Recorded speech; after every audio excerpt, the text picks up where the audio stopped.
Welcome into Buffalo Bills Weekly, a show where we take you inside the halls at One Bills Drive. He's Chris Brown, I'm Maddy Glab.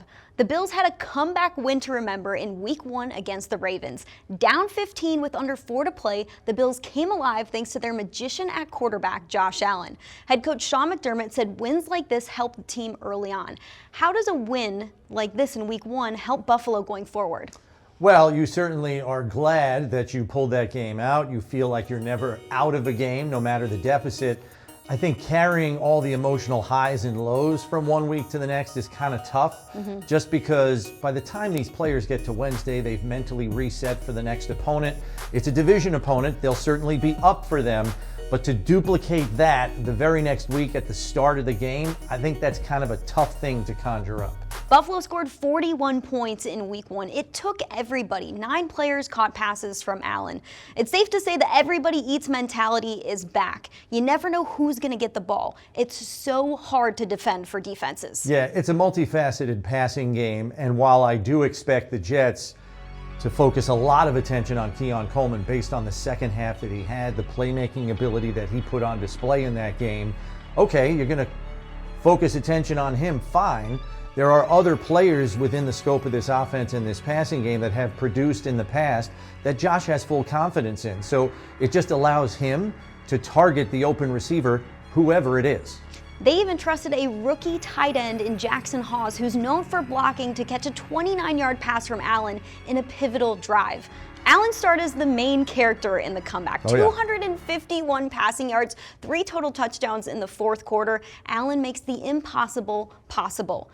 In the fourth quarter, he calmly and confidently put drives together that ended in points. Yeah, and I think his football IQ was at an all-time high. What did he tell us in the offseason he wanted to improve in his game, Maddy? His pre-snap diagnosis and execution. He felt that was an area of his game he had to improve and get to an elite level. I think it's at an elite level here at Week 1. Just one small example, the 51-yard play to James Cook. First, he pre-snap, sends Shakir in motion to get the tell that it's man coverage. Then he pulls James Cook in from the left side, who was split out wide, brings him in to make it look like he's there to protect. He even flips him opposite the open side where Van Noy's going to come free to give Van Noy a free rush on the passer, because he, in turn, gives Cook a free release to get out so he can catch that pass, and then he's down the field for 51 yards. Next play, they're sitting on the 2-yard line. That is elite, high football IQ stuff. The Bills are playing chess early on in the season. Buffalo's defense did allow 40 points, 238 rushing yards to the Ravens. The Ravens had a lot of chunk plays, averaging 8.6 yards per play.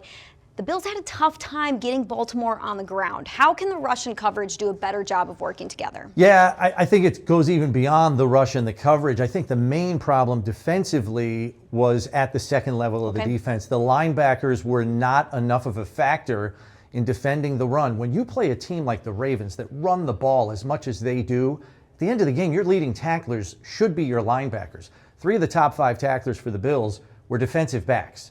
That's a strong indication that the linebackers aren't enough of a factor in the run D. So that's got to get changed this week. Milano and Bernard have to be a much bigger factor this week against the Jets.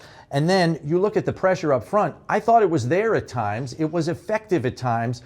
And I think it helped the guys on the back end to some degree. It was hard to get a gauge on it, though, because Lamar only threw the ball 19 times in the game, or 20 times in the game. So it was hard to get a real feel for whether or not they're on cue in terms of matching up pressure and coverage. So I'm curious to see how it works this week, against the Jets offense that will allow Justin Fields to throw the ball. The question is, how much? It's looking like consistency needs to improve in Week 2 for Buffalo's defense. Don't go anywhere, because coming up, we will hear from the best sound from the week, and former Bills center Mitch Morse joins the program.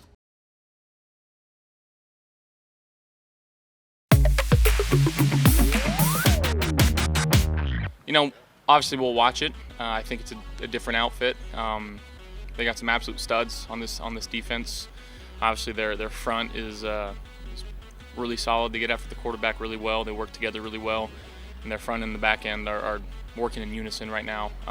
So we're gonna have our hands full and try not to. We only have one game of tape. So we gotta trust our base rules and be prepared for whatever they can throw at us.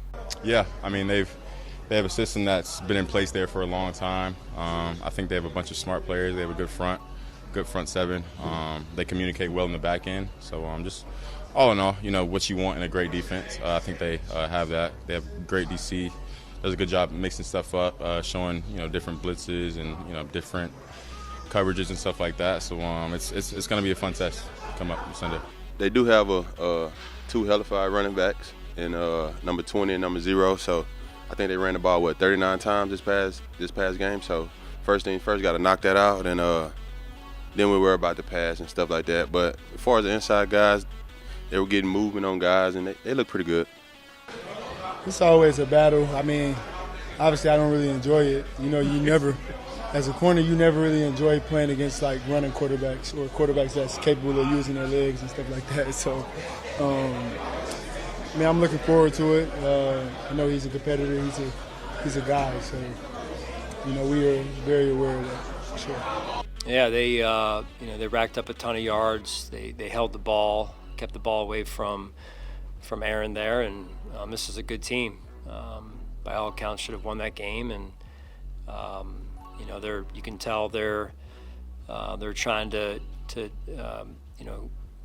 kind of revamp things there, and I respect that. It reminds me a lot of our early years here, and they're good coaches, really good coaches on both sides of the ball and special teams there. And Coach Wilkes, I know him well. We worked together for years in Carolina.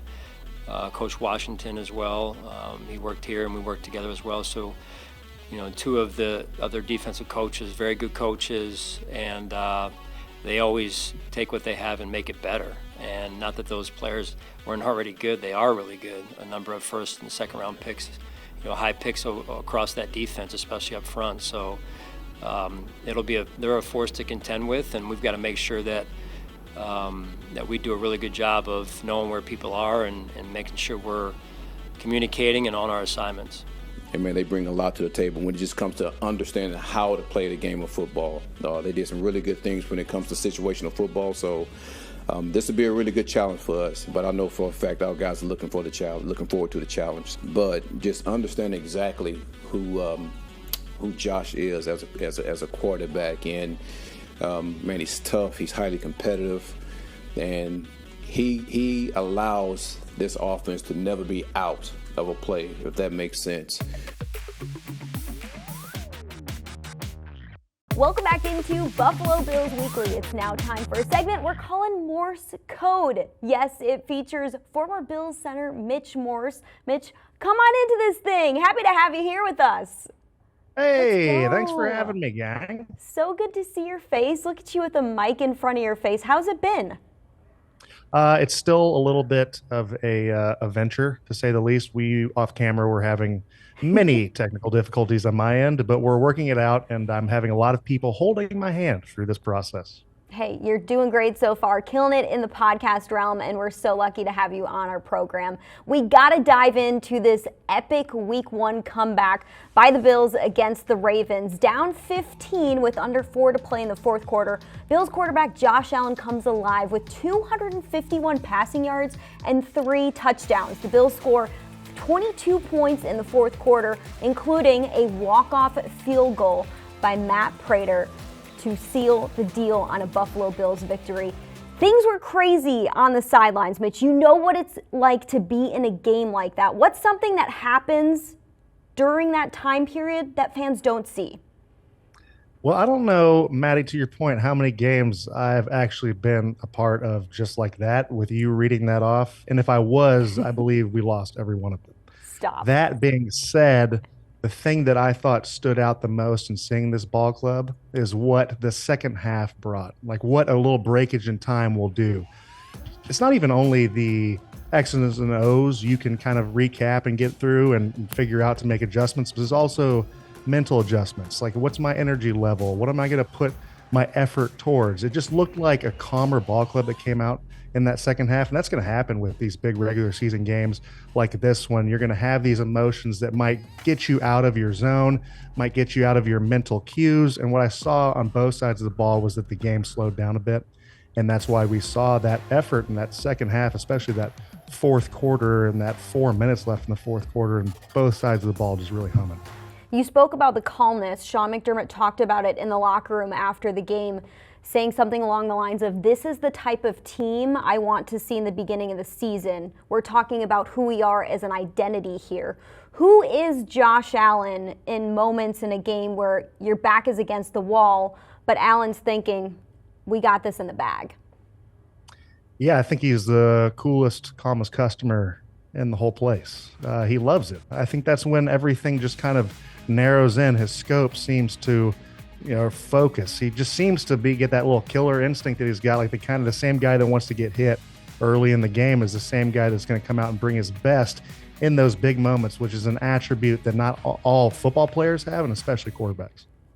Well, you played in the NFL for 10 seasons. Sunday marked your first Sunday sitting on the couch enjoying it from a retired perspective. I'm sure you felt a lot better on Monday morning as well, not having to go through rehab or a lift. You get to enjoy your Monday with your family and your children. But how much did you miss it?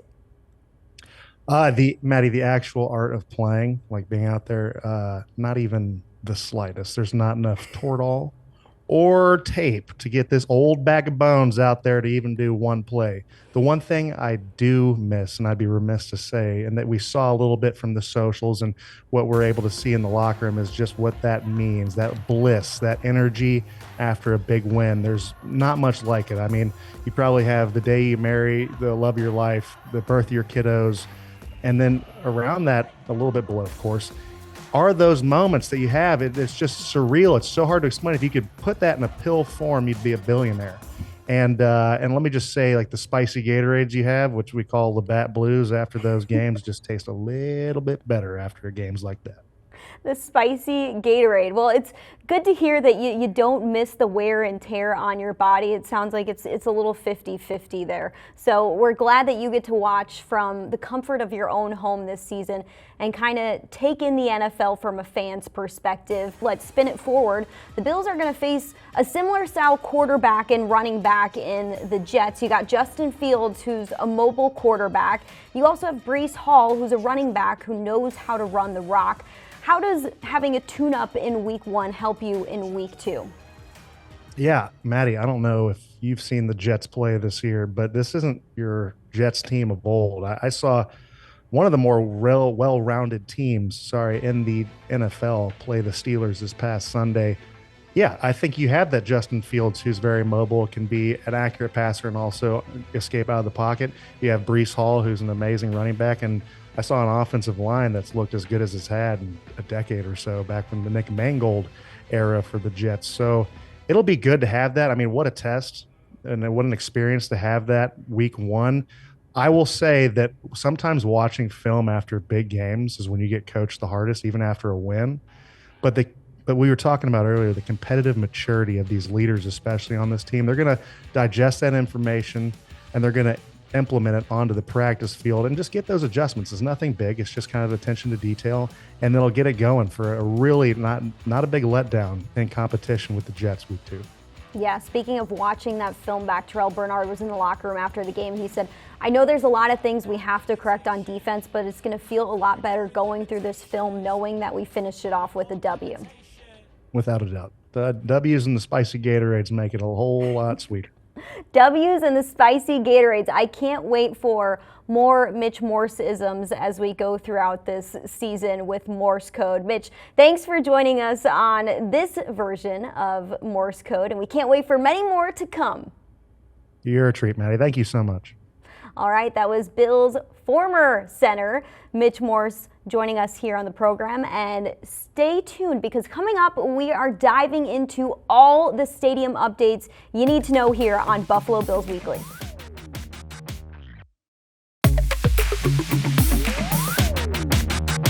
Welcome back to Buffalo Bills Weekly. I'm Chris Brown, and joined now by Bills Vice President of Stadium Development, John Polka. Get an update on new Highmark Stadium. So, John, first tell us, we know that the target completion date is July 2026. Where are we now in that process in terms of hitting that mark? Yeah, well, as people can see when they're driving by, a lot of progress is happening. So we're about 70% complete with work in place at this point. So we'll be working over the balance of that, or working towards the balance of that over the next several months. I know when people are driving by, they notice the exterior panels starting to go up on the outside. That's not just decorative, there's a functional purpose to those as well, right? Yeah, we've been excited to see them go up from an aesthetic standpoint, but also starting to understand the performance of the building. So we've talked a lot about wind confusion and the performance that those panels give us on the inside, and you're starting to feel that. So when you're in the building now, you may be walking in and it's windy out, you walk in, and if you're in the areas where panels have been installed, you're starting to feel that wind confusion that we've talked about, and actually seeing the building perform the way it's intended to. So that'll continue to happen through the rest of the fall and into the winter. So long story short, reduce the wind on the interior of the building. Yep, exactly. Make it more comfortable for fans and also for the team. The playing field is going to be a natural grass surface, as we know, and I understand the field is being prepped for sod to go down. Maybe explain why you're putting sod down now, almost a full year before players are running around on it. Yeah, so we've got a lot of systems in place that are below that sod that are going in. So all the irrigation, sub-air systems, and field heating, most importantly. So all of those systems are being installed, and we've talked about this being a football-first venue. We want that playing field to be exactly the way we want it for the first game in 2026. So we're installing the sod a year early to give us a full growing season, allow our grounds teams to get used to the equipment, dial things in, and make sure that we're ready to go in 2026. And the reason you can have a full growing season is because that system will not allow the ground to freeze, so the grass can take root, get healthy, be strong for next year? Yeah, the grass will continue to grow as long as we want it to, and then we can also dictate when we want it to go dormant. So we can turn that heating system off to let it go dormant for a few months because that may be the best thing. So again, all of those things, by putting the turf in a year early, allows our grounds team to figure out throughout the course of the next year what are the best things for that field. Yeah, I wish I had that in my backyard. I know the mounting hardware was starting to go in over the last month for the individual seats. Where are we in terms of putting the seats in now? Yeah, so we've got mass quantity of seats going in now. We had some seats going in earlier, kind of just test, make sure they were the way we wanted, they were working and being installed the way we needed them to. We now have mass quantities of seats going in. So we have full sections that are in red, white, and blue. So the Stadium Bowl has been very gray with concrete and steel and everything else for a long time.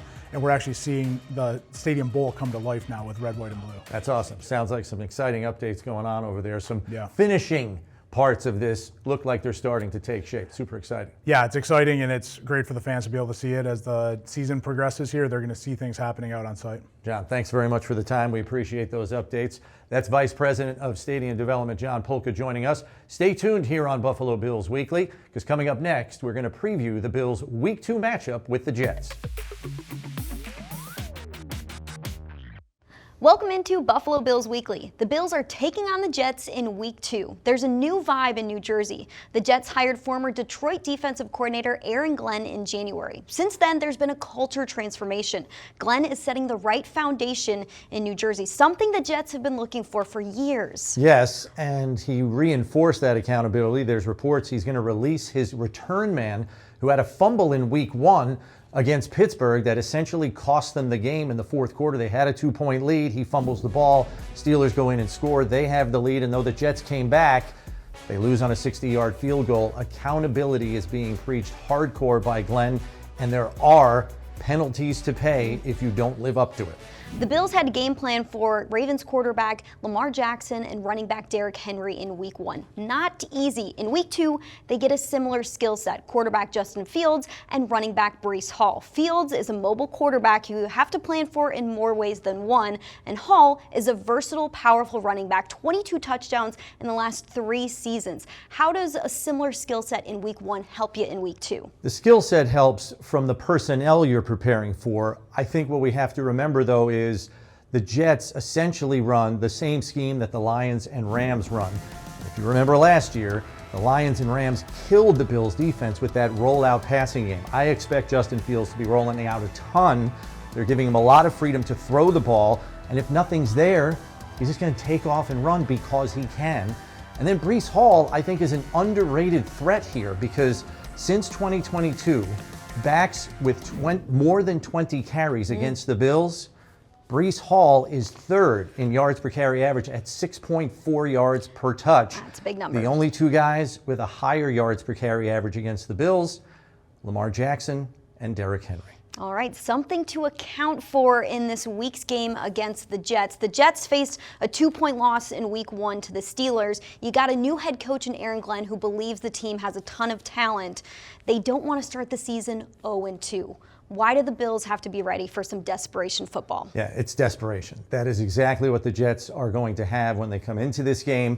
And look, when you're a team like the Bills and you're a team at the top of the AFC, you're going to get everybody's best shot, and they should expect it, especially from this division opponent. Maddy, you and I know the last few games down there have been tight, one-score games. I think this game's going to be uncomfortable for a while because the Jets are going to bring their level best. The Bills have to play mistake-free football and match that intensity. Is the defense stepping up in week 2, where week 1, the offense kind of had to take over entirely? We want to thank you for tuning into Buffalo Bills Weekly. With a win, the Bills would have 4 straight against the Jets. For Chris Brown, I'm Maddy Glab. We will see you next time.